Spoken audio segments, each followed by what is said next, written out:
Questions arise over a nearly $2 million payout in Grand Bahama. Bahama's original developer, Sarkis Ismailian, calls on the government to halt the impending sale. And former National Security Minister Dr. Bernard Nottage dead at 71. We've got those stories and others. I'm your host, Krishna Virgil, and this is the Tribune's Top 5. More revelations over contracts and payouts to vendors have come to light, this time out of the nation's second city, Grand Bahama. One vendor received $1.7 million to clean up Grand Bahama after the passage of Hurricane Matthew without a contract, according to the Minister of State for Grand Bahama, Kwesi Thompson, who said he saw no inspection form to provide evidence of what work was done. During the budget debate in the Senate on Monday, Mr. Thompson said not only was his vendor paid $60,000 a week for what was never inspected, but he also discovered that some contractors were paid for work done on homes they never even visited.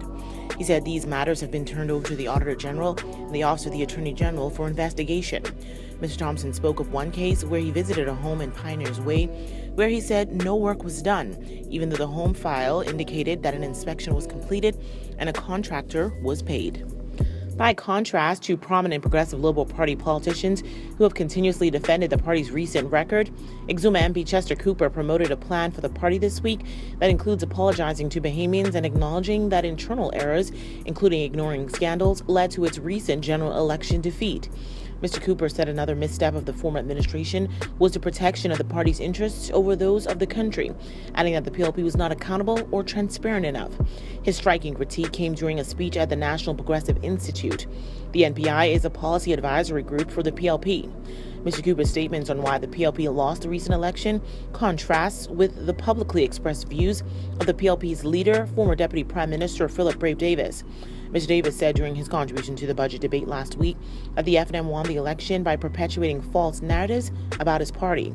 Highlighting the FNM's criticisms about value-added tax and the Christie administration's dealings with China, Mr. Davis said such falsehoods formed the foundational premise upon which the Free National Movement won the general election. Bahama's original developer, Sarkis Ismailian, has called on the Minister administration to enforce a moratorium on Bahama's sale to CTFE Enterprises. The former developer cited on Sunday unusual one-sided concessions and openly accused the Christie administration of self-dealing and state-sponsored discrimination. Days after members of the new administration said it saw no cause to renegotiate the terms of the sale, a statement from Mr. Ismailian's BMD Holdings Limited explained the demand for the sale process to be halted was motivated by a review of the recently released heads of terms between the Export-Import Bank of China, China State Construction, and the government. The statement reiterates the former developer's pledge that he is fully prepared to purchase the beleaguered resort, complete construction, and operate it with a full Bahamian workforce and organization. It also notes that BMD is now considering legal options against the parties involved in the heads of terms. However, the government has said it has no official response to Mr. Ismailian's plea. Former Prime Minister Perry Christie Thursday condemned efforts by the Minnis administration to portray his government in a negative light as he challenged the nation's leader to carry out dispassionate examinations of the record. During a lengthy interview at his Cable Beach home on Thursday, Mr. Christie defended his administration from accusations of irresponsible spending, misfeasance, and cronyism. He also said he was disappointed by the allegations being tossed around by the new government concerning matters that transpired during his last term as Prime Minister. Hitting back at accusations from members of the Minnis administration concerning the controversial payout of more than $8 million to one vendor for hurricane cleanup and the write-off of $1.2 million to an airport tenant who was in arrears, Mr. Christie described recent moves made by the government as a misstep by a party pandering to its base. Mr. Christie maintained that a review of documents relating to these two controversies would absolve his administration of any wrongdoing and prove that much of the FNM's rhetoric is nothing more than political slogans. The country is mourning the loss of a patriot and nationalist in former National Security Minister Dr. Bernard Nottage. He died this week at the age of 71. Former Bain and Grantstown MP Dr. Bernard Nottage died Wednesday evening in a Florida hospital, according to a statement from his family.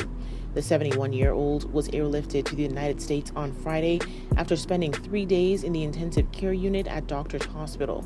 Dr. Nottage is survived by his wife, the former Portia Butterfield, and their 2 sons. In a statement, Dr. Nottage's family described him as a husband, dad, papa, brother, uncle, godfather, friend, and a Bahamian nationalist. The family expressed sincere thanks to everyone who reached out and thanked the management, staff, and physicians at Doctors Hospital and the Cleveland Clinic in the United States for the professional care rendered to him. For his part, former Prime Minister Perry Christie admitted concern over what Dr. Nottage may have battled in isolation during his last few days on Earth. He went on to express admiration for the effort put forth by the former National Security Minister in the lead-up to the May 10th general election. Breaking away from his public silence since being voted out of office, a visibly troubled Mr. Christie detailed portions of his last conversation with his childhood friend and long-term political colleague. Want to get in on the discussion? Well, here's how you can. Just log on to our website at www.tribune242.com, like us on Facebook, the Tribune News Network, send us a tweet at Tribune242, or subscribe to our YouTube page, Tribune242.